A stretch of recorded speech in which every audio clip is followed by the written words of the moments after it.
ஆண்டவராகிய இயேசு கிறிஸ்துவின் நாமத்தினாலே இந்த காலையிலும் கூட எல்லாரையும் வாழ்த்தி வரவேற்கிறேன். இந்த நாளிலும் கூட நம்ம ஜூம் மீட்டிங்ல இணைந்திருக்கிறோம். இந்த காலை வேளையிலும் கூட நம்ம தொடர்ந்து யோபு புஸ்தகத்துல இருக்கக்கூடிய அந்த 32வது அதிகாரத்தை நம்ம தியானம் பண்ண போறோம். அதனால ஆண்டவர் மட்டுமா நடத்தின தயவுக்காக முதல்ல நன்றி செலுத்துறேன். ரெண்டாவது இதுல ஒவ்வொரு நாளும் கலந்து கொள்ளக்கூடிய தேவனுடைய பிள்ளைகளுக்கு ஆண்டவருடைய நாமத்தினாலே வாழ்த்துக்களை தெரிவித்துக் கொள்கிறேன். நம்ம இந்த 32வது அதிகாரத்துக்குள்ள நம்ம கடந்து போகும்போது இந்த அதிகாரத்தை நம்ம 4 பிரிவா நம்ம பிரிக்கலாம். 4 பிரிவா நம்ம பிரிக்க முடியும். முதலாவதாக பார்க்கும்போது முதல் 5 வசனங்கள் பார்த்தோம்னா எலிகுவின் அறிமுகம் 5 வசனம். ரெண்டாவது எலிகுவின் அறிமுகமும் மற்றும் பேசுவதற்கான நியாயப்படுத்தல் 6ஆம் வசனத்துல இருந்து 10ஆம் வசனம் வரைக்கும். மூணாவது பார்த்தோம்னா யோபுவின் நண்பர்களின் விமர்சனம், அவருடைய நண்பர்களை எப்படி விமர்சிக்கிறார் அப்படின்ற ஒரு விஷயத்த 11ஆம் வசனத்துல இருந்து 14ஆம் வசனத்துல பார்க்கலாம். தொடர்ந்து 4வது பாயிண்டா பார்த்தோம்னா எலிகுவின் தைரியமும் பேச தயார் நிலை அவர் படுத்திக் கொள்கிறார், தன்னை ஆயத்தப்படுத்துகிறார் பேசுவதற்காக 15ஆம் வசனத்துல இருந்து 22ஆம் வசனம். சோ இந்த 32வது அதிகாரத்துல இருக்கக்கூடிய மொத்த 22 வசனத்தை நம்ம 4 பிரிவாக பிரிக்க முடியும். சோ தொடர்ந்து நம்ம பார்த்தோம்னா எலிகு அப்படின்ற ஒரு புதிய ஒரு மனிதனை இங்க குறித்து பார்க்கலாம். எலிகு யோபு ஃபர்ஸ்ட் பார்க்க வரும்போது வெறும் 3 நண்பர்கள் மாத்திரமே வந்தார்கள் என்று சொல்லி வேதத்திலே குறிப்பிடப்பட்டிருக்கும். ஆனா பார்த்தோம்னா இடையில இந்த 4வது ஒரு நண்பரும் வந்துட்டாரு. அவர் என்ன பண்றாருன்னா அவரும் என்ன பண்றாரு, இவங்க பேசுறதெல்லாம் ஆரம்பத்துல இருந்தே கேட்டே இருக்கிறாரு. 3 நண்பர்கள் பேசுவத, அப்புறம் யோபு அவர்களுக்கு எப்படி எல்லாம் பதில் கொடுத்தாரு அப்படின்னு சொல்லி எல்லாத்தையுமே பொறுமையா நிதானமா கேட்டே இருக்கிறாரு. ஆனா அவருக்கு ஒரு டைம் வந்துச்சு. அந்த டைம் என்ன பண்றாரு, அது வரைக்கும் பேசக்கூடாது அப்படின்னு சொல்லி பொறுமையாவே இருக்கிறாரு. ஆனா அந்த 3 நண்பர்கள் யோபு சரியான விதத்துல அவருடைய குற்றங்களை நிரூபிக்க முடியல அப்படின்ற பட்சத்துல எலிகு பேச ஆரம்பிக்கிறார். சரி, இந்த எலிகு குறித்து பார்த்தோம்னா இவருடைய பின்னணி பார்த்தோம்னா இவர் இவருடைய பேருக்கு பொருள் என் கடவுள் அவர் அப்படின்னு சொல்லி, அதாவது எலிகு அப்படின்னு அர்த்தம்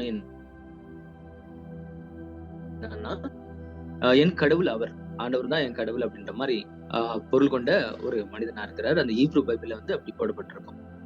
சோ யோபு மற்றும் அவரது 3 நண்பர்களை அவர் விமர்சிக்கிறார். யோபு விமர்சிக்கிறார், 3 நண்பர்களையும் விமர்சிக்கிறார். உங்களுடைய பேச்செல்லாம் இப்படி இருப்பா அப்படின்னு சொல்லி. தொடர்ந்து இவர் யாரா இருக்கலாம் அப்படின்னு சொல்லி வேதத்தின் அடிப்படை பார்த்தோம்னாக்கா ஆதியாகமம் 20ஆம் அதிகாரம் 20ஆம் வசனத்துல 22ஆம் அதிகாரத்துல 20ஆம் வசனத்துல இருந்து 21ஆம் வசனத்தை நீங்க வாசிச்சு பார்த்தீங்கன்னா அங்க ஆபிரகாமுடைய சகோதரன் இருக்கிற அந்த சகோதரனுடைய மகன் அப்படின்னு சொல்லி போடப்பட்டிருக்கும்.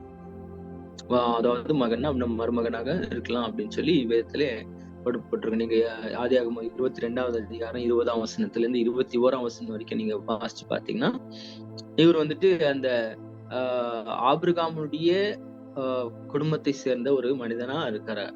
அப்படின்னா அவருடைய வம்சத்திலே தோன்றிய ஒரு மனிதனுடைய மகனா இருக்கக்கூடிய வாய்ப்பு உண்டுன்னு சொல்லி வேத வல்லுநர்கள் சொல்றாங்க. அது தொடர்ந்து பார்த்தோம்னா பார்க்கிலேன் மகனாக இவர் இருக்கிறாரு. பூசின் வழி தோற்றமாக இவர்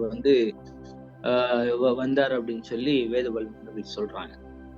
அதே போல எலிகு ஒரு பூஸ் குடும்பத்தை சேர்ந்தவன். சோ இது எரேமியா 25ஆவது அதிகாரம் 23ஆம் வசனத்துல குறிப்பிட்ட வண்ணமாக அந்த பூஸ் அப்படின்னு சொல்லக்கூடிய அந்த மனிதனுடைய பின்னணியை குறித்து பார்க்கலாம்.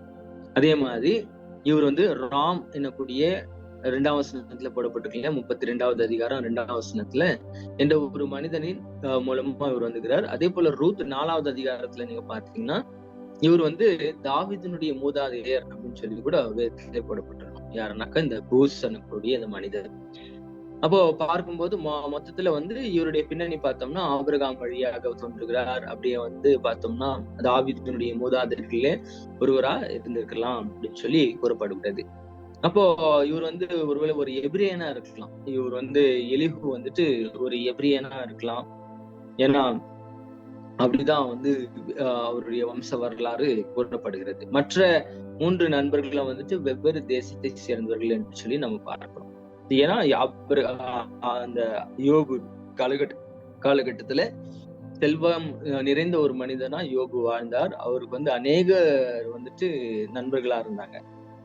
சோ அதே மாதிரி பார்த்தோம்னா இவங்க 4 பேருமே வந்துட்டு செல்வந்தர்களாக இருந்திருக்கலாம். இவங்க ரொம்ப பெரிய வந்து அறிவிலையும் வந்துட்டு அவங்களுடைய சமுதாயத்திலயும் அவங்களுடைய செல்வாக்குகளிலும் வந்துட்டு ரொம்ப பேர் பெற்றவர்களா வாழ்ந்திருக்கக்கூடியவர்களா இருக்கலாம். நம்ம 29ஆம் அதிகாரம் யோபு 29ஆம் அதிகாரத்துல பார்த்த வண்ணமாக யோபு ரொம்ப நல்லா செல்வம் சீமானாக வாழ்ந்தார்.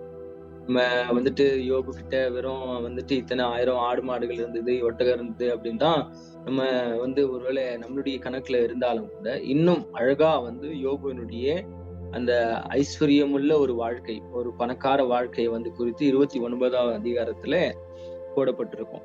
சோ அப்படி அவ்வளோ ஒரு கௌரவம், மரியாதை கூடிய வாழ்க்கையை தான் வாழ்ந்தவர் தான் இந்த யோபு. சோ அவருடைய நண்பர்களும் வந்துட்டு எப்படி இருந்திருப்பாங்க, மேக்சிமம் அப்படிதான் வாழ்ந்திருப்பாங்க. அவங்களும் வந்துட்டு நல்ல ஒரு பேர் புகழோடு கூட வாழ்ந்தவர்ல அவர் இருக்கக்கூடிய வாய்ப்பு அதிகமா இருக்கு. சோ அதே மாதிரி பார்த்தோம்னா அவர் வந்து ஏதியோமராக இருப்பதை இங்க வந்துட்டு மற்றொரு ஒரு நபர் வந்துட்டு சொல்றாரு. அவரு வந்துட்டு யாருன்னாக்கா கிளைன்ஸ் கூடிய ஒரு வேத வல்லுநர் நண்பர்னா இவர் ஒருவேளை ஏதோமியரா இருக்கலாம் அப்படின்ற ஒரு விஷயத்த சொல்றாரு. யோபின் ஒரே நண்பர் எலிஹு மட்டும்தான் அப்படின்னு வேதத்திலே நாம் கிளியரா காமிக்க முடியும். ஏன்னா மற்ற நண்பர்கள் எல்லாம் வந்துட்டு யோபுவை வந்துட்டு அவருடைய பலவீனங்கள் அல்லது அவர் குற்றப்படுத்தணும்ன்ற ஒரு நோக்கத்தோட பேசுறாங்க.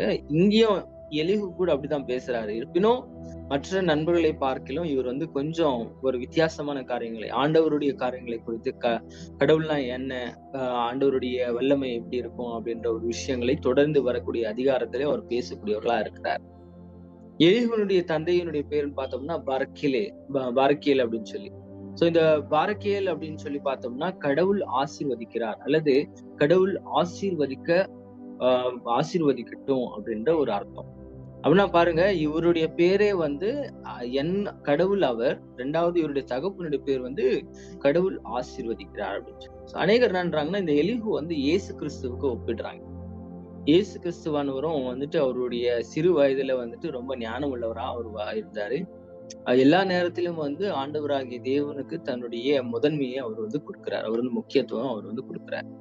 சோ அதே மாதிரி பார்த்தோம்னா ஆண்டவரே வந்துட்டு 3 நண்பர்களை குறித்து தான் அவர் வந்து என்னன்றாருனாக்கா நாங்க 42வது அதிகாரம் கடைசி இந்த யோபு 42வது அதிகாரம் அந்த 9, 10 8, 9, 10 வசனத்துல நீங்க வாசிச்சு பாத்தீங்கன்னா நண்பர்களுக்காக அவர் ஜெபிக்கிறார் அப்படின்னு சொல்லி போடப்பட்டிருக்கும். இப்ப நண்பர்களுக்காக ஜெபிக்கும் போது அந்த 3 நண்பர்களை மாத்திரமே வேதத்திலே சொல்வதை நாம் பார்க்கலாம். இப்ப எலிஹு வந்துட்டு அதோட அவர் வந்துட்டு அதோட வந்துட்டு அவருடைய அந்த இடத்துல இல்ல. அவர் வந்துட்டு இல்லாத ஒரு விஷயத்த நம்ம பார்க்க முடியும். அப்ப ஏன்னாக்கா அப்ப ஆண்டவர் வந்துட்டு எலிகுனுடைய வார்த்தையை வந்துட்டு ஏற்றுக்கொள்கிறார். எலிகு சொல்லக்கூடிய ஒவ்வொரு வார்த்தையும் உண்மை என்று சொல்லி ஆண்டவரே வந்துட்டு அதை ஏற்றுக்கொள்கிறார். இயேசுவானவரும் இந்த உலகத்துல வாழும்போது அவருடைய வார்த்தைகளை எல்லாம் பிதாவாகி தேவன் ஏற்றுக்கொண்டிருந்தார், அங்கீகரித்துக் கொண்டிருந்தார். அதனால அநேகர் நன்றாங்கனாக்கா இந்த எலிகு வந்து இயேசு கிறிஸ்துக்கு ஒப்பா இருக்கிறாரு. சோ யோபு சொல்றாரு, நீங்கெல்லாம் வந்துட்டு ஒன்றுக்கும் உதவாத வைத்தியர். நீங்க உங்களுடைய வைத்தியம் வந்துட்டு பிணியாளிகளை சுத்தமாக்காது, அதை வந்து கொன்னுடும் அப்படின்றாரு. ஆனா ஏற்ற ஒரு வைத்தியராகவும், ஏற்ற நண்பராகவும், ஏற்ற ஒரு ஆலோசகராகவும் எலிகு உள்ளே நுழைந்து யோபுடைய காரியங்களை விவரிக்கிறார். யோபுக்கு வந்து இன்னும் சற்று விஷயங்களை ஆண்டவரை குறித்து போதிக்கிறார். சோ அதே போல இயேசுவானவரும் வந்துட்டு நமக்கு இந்த உலகத்துல இருக்கும்போது பிதாவகை தேவனுடைய அநேக விஷயங்களை போதித்தார் என்று சொல்லி வேதம் நமக்கு கற்பிக்கிறது. சரி, நம்ம தொடர்ந்து முதலாம் பகுதிக்கு போலாம். எலிகுவின் அறிமுகமும் அவர் வந்து எப்படி அவர் அறிமுகமானார் அப்படின்னு சொல்லி நம்ம பார்க்கலாம். முதல் 5 வசனங்கள் பார்க்கும்போது யோபின் 3 நண்பர்கள் அவனுக்கு பதில் அளிப்பதை நிறுத்துகிறாங்க. ஏன்னா அவங்க வந்து தன்னுடைய பார்வையிலே நீதிமான்களாக அவங்க வந்து இருந்தாங்க. முதலாம் வசனத்துல அதான் சொல்லுது. சோ அவங்க தங்களுடைய சொந்த பார்வையிலே நீதிமான்களாக அவர்கள் இருப்பதை அவர் வந்துட்டு இருந்த காரணத்தினால அவருடைய நண்பர்கள் வந்து பேசுவதை நிறுத்தி விட்டாங்களாம். நெக்ஸ்ட் வந்து அடுத்து பார்த்தோம் 2ஆம் வசனத்துல வந்து இந்த எலிகுனுடைய பின்னணி பார்க்கிறோம். ராமின் குடும்பத்தை சேர்ந்த பூசியரான வாரக்கேலின் மகன் எலிகு கடவுளை விட தன்னை நியாயப்படுத்தியதற்காக யோபு மீது கோபம் அடைகிறார். 2ஆம் வசனத்துல. தொடர்ந்து 3ஆம் வசனத்துல பார்த்தோம்னா, எலிகுவும் யோபின் 3 நண்பர்களிடம் அவர் என்ன பண்றாரு, கோபம் அடைகிறார். ஏன்னாக்கா எந்த பதிலும் அவங்க சொல்ல. நியாயமான பதில்களை அவங்க சொல்லாம இருக்கிறதுனால அவங்க மேல கோவப்படுறார். 4ஆம் 5ஆம் வசனத்துல பார்த்தோம்னா, எலிகு ஆரம்பிக்கிறார் பேசுவதற்காக. அவர் காத்திருந்தாரு. ஏன்னா அவர் எல்லாரை விட வயது சிறியவரா இருக்கிறாரு. எல்லாரும் ஒருவேளை ரொம்ப வயசு உள்ளவர்களா இருக்கலாம். இவர் வாலிபனா இருந்திருக்கலாம். தொடர்ந்து பார்க்கும்போது இவங்க அந்த 3 நண்பர்களுக்கு அவங்க டிக்ஷனரி ஃபுல் காலி. அவங்களுடைய வார்த்தைகள் எல்லாம் ஃபுல் காலி ஆயிடுச்சு. எல்லாம் பேசி பேசி கடைசி என்ன ஆச்சு, ரொம்ப நேரம் அவங்க பேசுறதுக்கு அடுத்த வார்த்தையே இல்ல. பாருங்க, இப்ப அநேகர் ஒரு செல்போன்ல நண்பர்கள் அப்புறம் வேற யார்ட்டனா பேசணும்னா ஆரம்பத்துல பேசும்போது நிறைய விஷயங்கள பேசுவாங்க. ஒரு காலகட்டம் வரும்போது என்ன ஆயிடும், அவங்க கிட்ட வார்த்தையே இருக்காது. என்ன பேசுறதுன்னே தெரியாம அவங்க அப்படியே முழிச்சுட்டு இருப்பாங்க. அந்த மாதிரி இந்த 3 நண்பர்களும் என்ன பண்ணிட்டாங்க, அவங்ககிட்ட என்ன எப்படி பேசுறதுன்ற வார்த்தைகளே இல்ல. எல்லாத்தையும் கொட்டி தீர்த்துட்டாங்க. இது 5 வசனத்துல நான் பார்க்க முடியும். 2வது பகுதியா பார்த்தோம், எலிகுவின் அறிமுகம் மற்றும் அவருடைய பேசுவதற்கான 10ஆம் வசனம் வரைக்கும் பார்த்தோம்னா, எலிகு காத்திருப்பதற்காக காரணத்தை விளக்குகிறார். வயது பேச வேண்டும், அவருக்கு வயசுல நாம் பேசணும், அப்புறம் மற்றும் பல ஆண்டுகள் ஞானத்தை கற்பிக்க வேண்டும் சொல்லி அவருடைய தர்க்கம். அவரு என்னன்றாருனாக்கா, வயசானவங்க ரொம்ப ஞானம் உள்ளவர்களா இருப்பாங்க அப்படின்னு சொல்லி வேதத்திலயும் இருக்குது. பலருடைய கருத்தும் அவ்வளவுதான். அனுபவம் ஒரு மனிதனை சிறந்தவனா ஆக்கும். வயது அதிகமா இருக்கும்போது அவங்க நல்ல விஷயத்த, அதாவது அநேக விஷயத்த அவங்க கற்றிருப்பாங்க அப்படின்னு சொல்லி இன்னைக்கு கூட உலகத்துல இருக்கக்கூடிய ஒரு சாதாரண விஷயம் தான். அதே ஒரு காரியம் தான் அந்த காலத்திலும் நடந்தது. அதற்காக எலிகு அவருடைய ஆலோசனை அப்படிதான் இருந்துச்சு. அவருடைய யோசனை கூட அப்படித்தான் இருந்துச்சு. ஆனா என்ன ஆயிடுச்சுன்னா, அங்க 3 நண்பர்களுடைய வாதங்கள் புறக்கணிக்கிறார். இல்ல இது இவங்களுக்கு எல்லாம் கிடையவே கனமே இல்லை இப்ப அப்படின்னு சொல்லி 8ஆம் 9ஆம் வசனத்துல பார்க்கும்போது, ஒரு நபரில் உள்ள ஆவி என்ன ஆகுனாக்கா, அது சர்வ வல்லமையுடைய சுவாசம் புரிதலை அளிக்கிறது என்று எலிகு வலியுறுத்துகிறார். அப்போ உள்ள இருக்கக்கூடிய ஆவிதான் ஞானம். சரீரம் எல்லாம் இல்ல, அனுபவம் எல்லாம் ஒண்ணுமே பிரச்சனை கிடையாது. ஆவி என்ன இருக்கும், சர்வ வல்லவருடைய சுவாசம் இருந்தா மட்டும்தான் நீ ஞானவானா இருக்க முடியும், இல்லைன்னா இருக்க முடியாது அப்படின்னு சொல்லி அவர் தர்க்கிறார். எப்போதும் ஞானமுள்ள பெரியவர்கள் அல்ல, எப்போதும் நீதியை புரிந்து கொள்வது வயதானவர் அல்ல அப்படின்னு சொல்லி அவர் தர்க்கிக்கிறார். அதனால பேசுவதற்கான தனது விருப்பத்தை அவர் என்ன பண்றாரு, 10ஆம் வசனத்துல வெளிப்படுத்துகிறார். 3வது பகுதியா நம்ம தொடர்ந்து பார்த்தோம்னா, யோபின் நண்பர்களின் விமர்சனம். அவருடைய நண்பர்களை விமர்சிக்கிறார். முதல்ல பார்த்தோம்னாக்கா, அவங்க அவர்களுடைய வார்த்தைகளுக்காக காத்திருந்தாரு. அப்புறம் அவர்களுடைய நியாயங்களை கேட்டு அவர்கள் பேச்சுகளுக்காக என்ன பண்றாரு, செவி சாய்த்தார். அவங்க என்ன சொல்றாங்க அப்படின்னு சொல்லி அவர் ரொம்ப கேட்டார். அவர் கேட்டு பொறுமையா இருந்தார். இன்னைக்கு இந்த காலகட்டத்துல என்ன சொல்றாங்க அப்படின்னு சொல்லி கேட்டு பேசக்கூடிய தன்மை அநேகருடைய வாழ்க்கையில் இல்லாம போகுது. ஏன்னா அவங்க எல்லாத்துலயுமே அவசரம். பேசுவதற்கு முன்பதாக அவங்க எதிர்வாதி பிரதிவாதியுடைய வாக்குவாதங்களை எப்பவுமே கேட்கணும். அதுதான் ஒரு சிறந்த ஜட்ஜ் அல்லது ஒரு நீதிபதியுடைய முக்கிய பங்கே அதான். இடையிடையில பேசிட்டே இருந்தாக்கா அது என்ன இருக்காது, அது சரியே ஆகாது. அதனால எலிகு ரொம்ப ஞானமா, ரொம்ப நிதானமா ஒவ்வொரு விஷயத்தையும் அவர் கேட்டே இருந்தார். எந்த நேரத்திலயும் குறுக்க பேசவே இல்லை. இந்த ஒரு பொறுமையான ஒரு விஷயத்தையும் இந்த எலிகு மூலமா நம்ம கற்றுக்கொள்ள முடியும். அந்த அறிவு ஆற்றல், அதான் அவர் சொல்றாரு இல்லையா, சர்வ வல்லமை உள்ள தேவனுடைய ஆவி இருந்தா மட்டும்தான் ஞானமா பேச முடியும் அப்படின்னு சொல்லி. அப்போ எலிகுடைய வார்த்தைகள் ஒவ்வொன்றுமே அப்படிதான் இருந்ததுன்னு சொல்லி பின்வரும் அதிகாரத்திலையும் நாம் பார்க்க முடியும். தொடர்ந்து 13ஆம் 14ஆம் வசனத்துல வாசிச்சு பாத்தீங்கன்னா, எலிகு அவர்களுடைய ஞானத்தை கண்டார். அப்புறம் தேவன் அவனை என்ன பண்ணிட்டார், தோற்கடிப்பார் என்று சொல்லி, மனிதன் தோற்கடிக்க மாட்டார் என்று சொல்லி அவரு சொல்றாரு. யோபு தோற்கணும் அப்படின்னா மனுஷ ஞானத்தினால கொண்டு யோபு தோற்கடிக்க முடியாது, தேவ ஞானம் வேணும் அப்படின்னு சொல்லி அவர் வலியுறுத்துகிறார். ஏன்னா யோபு அவ்வளவு விஷயங்களை சொல்லியிருந்தார். அவர் உலக பிரகாரமான காரியங்களை அவரு என்ன பண்றாருனாக்கா, எந்த ஒரு பாவத்துக்கும் தன்னை ஒப்பு கொடுக்கவில்லை. அவர்தான் சொல்றாரு இல்லையா, என் கண்களோடு நான் உடன்படிக்கை செய்து கொண்டேன் அப்படின்னு அர்த்தம். அவருடைய அவயங்களோடு கூட அவர் உடன்படிக்கை செய்து கொண்டாராம். அவருடைய யோசனை, அவருடைய கண்கள், அவருடைய கைகள் எல்லாத்திலுமே அவர் உடன்படிக்கை செய்து கொண்டிருப்பார் என்று சொல்லி நம்ம பார்க்க முடியும். அப்படி அவ்வளவு பரிசுத்தமாய் வாழ்ந்த மனிதனை அவர் எப்படி இவரை குற்றவாளி என்று நியமிப்பது வெறும் மனிதனுடைய அறிவு ஆற்றலினால முடியுமா? முடியாது, வாய்ப்பே கிடையாது அப்படின்ட்டு தான் நம்ம இந்த ஒரு உண்மையை எலிகு புரிந்திருந்தார். 14ஆம் வசனத்துல பார்த்தோம்னா, யோபு தனக்கு எதிராக தனது வார்த்தைகளை என்பதை அவர் என்ன பண்றார், வலியுறுத்துகிறார். மேலும் அவர் என்ன பண்றாருன்னா, அவருடைய பேச்சுகளால் அவருக்கு பதிலளிக்க மாட்டார். சோ அதனால அவருடைய வார்த்தைகள், சொந்த வார்த்தைகள், அவருடைய வார்த்தைகளால் அவர் வந்து பதிலளிக்க முடியாது அப்படின்னு சொல்லி அவர் வந்து எலிஹூ நினைத்து அவர் வந்து அடுத்து தொடர்ந்து பேசுவதை நம்ம வந்து பார்க்கலாம். சோ 4வது பகுதியா பார்க்கலாம் பாருங்க. 4வது பகுதியா எலிஹூவின் தைரியமும் பேச அவர் வந்து தயார் நிலைப்படுத்துகிறார். எலிஹூ வந்து இப்ப தைரியம் கொண்டார். நண்பர்கள் வந்து அவங்க வந்து திகைக்கிறாங்க. இந்த 15ஆம் வசனத்துல நீங்க வாசிச்சு பாத்தீங்கன்னா, நண்பர்கள் வந்து அப்படியே கொஞ்சம் ஆச்சரியப்படுறாங்க. பதில் சொல்ல வேண்டாம், பேசுவதை விட்டு விட்டார்கள். அவங்க வந்துட்டு அப்படியே அவங்களுக்கு அதான் சொன்னாலே ஆரம்பத்துல வந்து நம்ம எல்லா வார்த்தைகளும் பேசுறதுக்கு நிறைய விஷயங்கள் இருந்தாலும் கூட இப்போ இந்த ஒரு தருணத்துல இதுக்கப்புறமா வந்து யாரும் பேசுவதே அவங்களுக்கு வார்த்தையே இல்லை. தொடர்ந்து வரக்கூடிய 5-6 அதிகாரிகளை வந்துட்டு யோபுடைய நண்பனாகிய இந்த எலிஹூவும் யோபு 2 பேரும் மாத்திரமே பேசுறாங்க. இடையில ஆண்டவரும் பேசுறார். ஆனா இந்த 3 நண்பர்களுடைய எந்த ஒரு டயலாக், எந்த ஒரு வார்த்தைகளும் கிடையல. அவர் வந்து இல்லவே இல்லை. கடைசியில வந்து ஆண்டவர் வந்து கோபம் கொள்கிறார் இந்த 3 நண்பர்கள் மீது. சோ எலிஹூ காத்திருக்கிறார். ஆனால் நண்பர்களிடமிருந்து எந்த பதிலும் இல்லை. யோபுக்கு என்ன பண்றாங்க, பதில் அளிக்க வார்த்தைகள் இல்லை.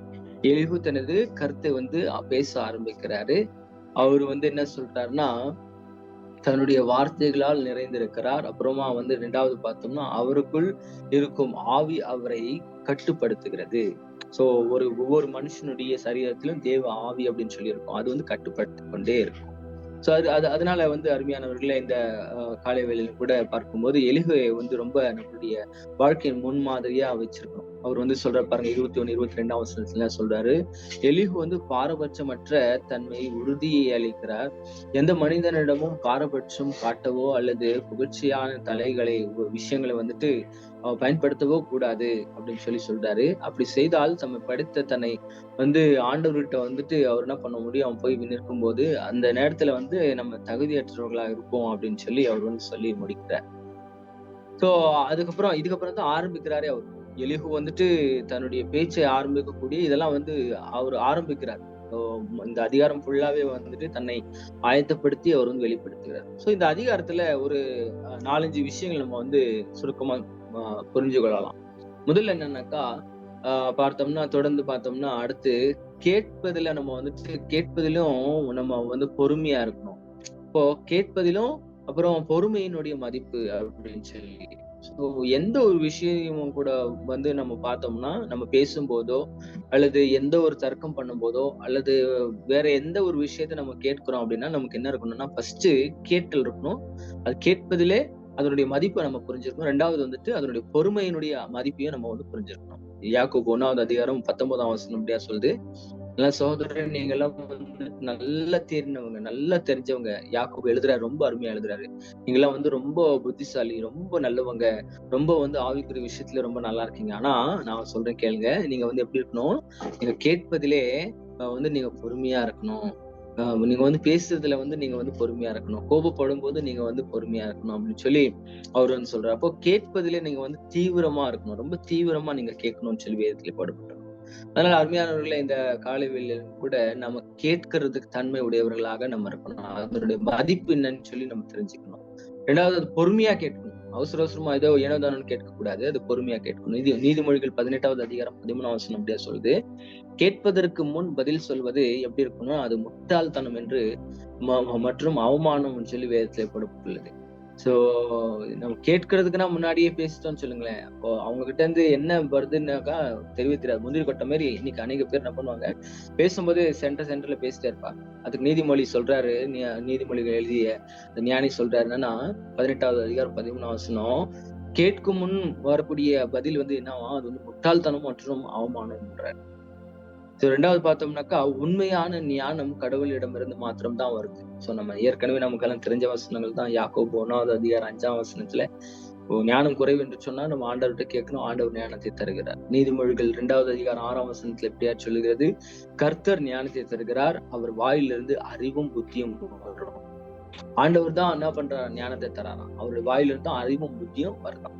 சோ அதனால நம்ம ஆண்டவர்கிட்ட கேட்கணும், ஆண்டவரே எனக்கு அறிவு இல்லை, ஆண்டவரே எனக்கு ஞானம் இல்லை, ஆண்டவரே எனக்கு புத்தி இல்லை, ஆண்டவரே எனக்கு படிப்பு இல்லை, ஆண்டவரே எனக்கு வந்து எந்த ஒரு விஷயத்தையும் செய்யக்கூடிய அறிவு ஆற்றல் இல்லை அப்படின்னு சொல்லி நம்ம ஆண்டவர்கிட்ட கேட்கும்போது ஆண்டவர் என்ன பண்ணுவாராம், அதை வந்து கொடுப்பாராம். இந்த 1வது அதிகாரம் 5ஆம் வசனத்துல வந்து எல்லாருக்குமே வந்து சமநிலையில கொடுக்கக்கூடிய ஆண்டவர். யாரையும் வந்து பாரபட்சம் பார்க்காத தேவன் இல்லையா? எலிகு கூட அதான் சொல்றாரு, பாரபட்சம் பார்க்காதவர் வந்து ஆண்டவர்.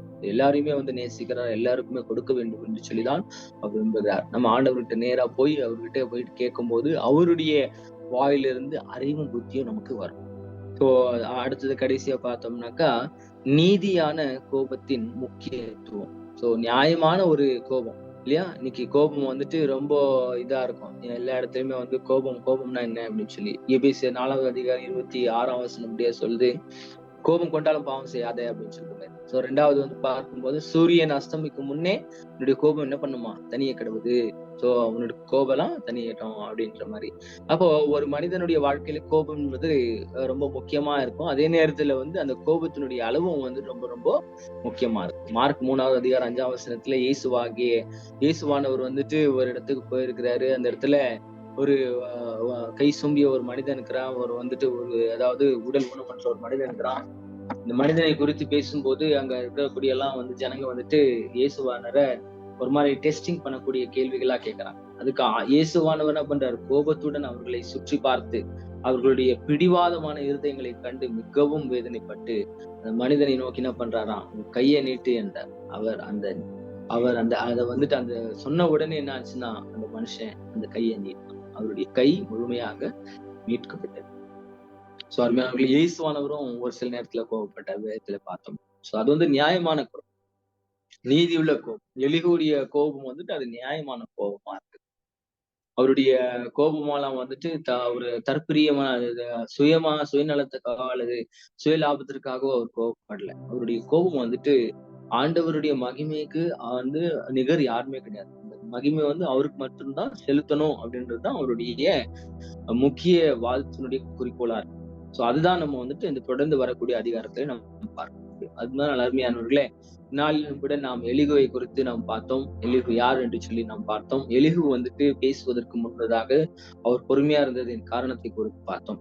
சோ அதனால அந்த பொறுமையினுடைய அல்லது உண்மையான ஞானம் அல்லது நீதியுள்ள ஒரு கோபம் இப்படிப்பட்ட விஷயங்கள் எல்லாம் குறித்து நம்ம இந்த காலை வேளையில தியானித்தோம். கர்த்தர் தொடர்ந்து நம்மை வந்துட்டு இந்த வேத வசனத்தோடு கூட பேசுவார். தலையில் தாழ்த்தி நாம் ஜெபிக்கலாம். எதனா ஜெப குறிப்பு இருந்தா சொல்லலாம், ஜெபிக்கலாம். இல்ல ஜெபம் பண்ணுங்க. ஜெபம் பண்ணலாம். எங்களை நேசிக்கிற அன்பின் ஆண்டவரே, இந்த காலை வேளையில் எங்களை ஜீவனில் வைத்ததுக்காக நன்றி. ஆண்டவரே, இந்த யோபு 32வது அதிகாரத்தை குறித்து நாங்கள் தியானித்தோம். அதற்காக உமக்கு நன்றி சுவாமி. ஆண்டவரே சுவாமி, பல காரியங்களை குறித்து ஆண்டவரை தொடர்ந்து நாங்கள் தியானம் செய்கிற இந்த ஒரு ஆண்டவரே சுவாமி சீரீஸ்ல எங்களை ஆண்டவரே சுவாமி இந்த 32வது அதிகாரத்தில் கூட நீர் கொண்டு வந்த தயவுக்காக நன்றி ஆண்டவரே. எலிகுவை குறித்து ஆண்டவரே சுவாமி நாங்கள் ஆண்டவரை பார்த்தோம். ஆண்டவரே சுவாமி, எலிகு ஆண்டவரே ஒரு விதத்திலே உமக்கு ஒப்பா இருக்கிறார். ஆண்டவரே உம்முடைய சாயலா இருக்கிறார். ஆண்டவரே நீர் ஆண்டவரே சுவாமி, ஆண்டவரே இந்த உலகத்திலே வாழும்போது எப்படி ஞானம் நிறைந்தவராக இருந்தீரோ, ஆண்டவரே எப்படி பொறுமை நிறைந்தவராக இருந்தீரோ, எப்படி ஆண்டவரே நீதி நியாயமும் நிறைந்தவராக இருந்தீரோ, அப்படியாக ஆண்டவரே எலிகு இருந்தார் என்று சொல்லி நாங்கள் ஆண்டவரை பார்க்கிறோம். அதே போல ஆண்டவரே சுவாமி, அவருடைய வாழ்க்கையில் இருந்து அவருடைய பேசுகிற அந்த வார்த்தைகள் இருந்து ஆண்டவரே பல உண்மைகளை நாங்கள் ஆண்டவரே அறிந்திருக்கிறோம். அதுக்காக உமக்கு நன்றி ஆண்டவரே. நீரும் ஆண்டவரே சுவாமி உடைய வாயின் வார்த்தையின் மூலமா நீ பேசும்போது அநேக சத்தியங்களை நீர் ஆண்டவரை உணர்த்தினீர். ஆண்டவரே, நீதிமொழிகள் 2வது அதிகாரம் 6ஆம் வசனத்தின் பிரகாரமாக கர்த்தர் ஆண்டவரே ஞானத்தை தருகிறார். அவருடைய வாயிலிருந்து அறிவும் புத்தியும் வரும் என்று சொல்கிற வசனத்தின் பிரகாரமாக நீர் பேசிய ஒவ்வொரு வார்த்தைகளுக்காக ஆண்டவரே சுவாமி, நீர் ஆண்டவரே வாழ்ந்த காலத்திலே நீர் பேசிய ஒவ்வொரு காரியங்களுக்காக, போதித்த காரியங்களுக்காக நன்றி செலுத்துகிறோம். தொடர்ந்து ஆண்டவரே சுவாமி, ஆண்டவரே இந்த நாளிலே நாங்கள் கேட்ட உடைய சத்தத்திற்காக நன்றி ஆண்டவரே. எங்களை கூட கர்த்தாவே இந்த வார்த்தைகளை கொண்டு நீர் பயன்படுத்துங்க, நீர் ஆசீர்வதிங்க. எங்களுடைய கால்வரி சாப்பிள் ஊழியங்களை உங்களுடைய கரத்திலே ஒப்புக் கொடுக்கிறோம். இந்த தேசம் முழுவதும் பல்வேறு பகுதிகளிலே பல ஊழியங்களை தந்திரே உமக்கு ஸ்தோத்திரம் ஆண்டவரே. ஆண்டவரே, ஊழியத்தை நடத்துகிறதான ஆண்டவரே சுவாமி மக்களுக்காக, ஆண்டவரே இன்றியானுக்காக, ஆண்டவரே அவருடைய குடும்பத்திற்காக ஜெபிக்கிறோம். பிள்ளைகளுக்கு தேவ பாதுகாப்பு இருக்கட்டும், நல்ல அறிவு தரட்டும் ஆண்டவரே. நல்ல ஆண்டவரே ஞானத்தை தந்து ஊழியத்தை தொடர்ந்து செம்மையா நடத்தி வரக்கூடிய உடைய கிருபைகளுக்காக நன்றி செலுத்துகிறோம் ஆண்டவரே. தொடர்ந்து ஆண்டவரே சுவாமி அரசாங்க ஆண்டவரே சுவாமி அங்கீகாரத்திற்காக ஆண்டவரே சுவாமி, ஆண்டவரே சுவாமி அரசாங்க ஒத்துழைப்புக்காக உடைய கருத்தில் ஒப்புக் கொடுக்கிறோம். ஆண்டவரே ஊழியம் ஆண்டவரே பல முயற்சிகளை நாங்கள் எடுத்துக்கொண்டு இருக்கிறோம். ஆண்டவரே சுவாமி அதற்காக ஸ்தோத்திரம். அவைகள் எல்லாம் ஆண்டவரை வெற்றிகரமாக நடக்க உதவி செய்யுங்க. இந்த தேசத்துல பல மாநிலங்களிலே ஊழியங்களை தந்திரே ஸ்தோத்திரம். ஆண்டவரே, எந்த ஒரு இடையூறு இன்றி ஆண்டவர் ஊழியங்கள் நடக்க உதவி செய்யுங்க. இந்த ஆண்டவரை ஊழியங்களுக்காக ஆண்டவரை தங்களுடைய உதாரத்துவ காணிக்கைகளினால தாங்குகிறதான ஒவ்வொரு ஸ்பான்சர் டோனருக்காக நன்றி ஆண்டவர். அவர்களை பேர் பேராக தொட்டு ஆசீர்வதிப்பீராக. தொடர்ந்து ஆண்டவரே சுவாமி, எங்களுடைய இந்த கர்நாடக மாநிலத்திற்காக ஆண்டவர் வருகிறோம். ஆண்டவர் இந்த தேசத்துக்காக வருகிறோம் சுவாமி. சமாதானத்தை என் தேவன் தரப்போகிற தயவுக்காக நன்றி ஆண்டவரே. எல்லைகளில் இருக்கக்கூடிய ஆண்டவரே எல்லா விதமான ஆண்டவரே யுத்தங்கள் எல்லாம் ஓய பண்ணி சமாதானத்தினாலே நடத்த வேண்டும் என்று கருத்துக்கப்பட்டு தொடர்ந்து ஆசீர்வதிங்க, பலப்படுத்துங்க.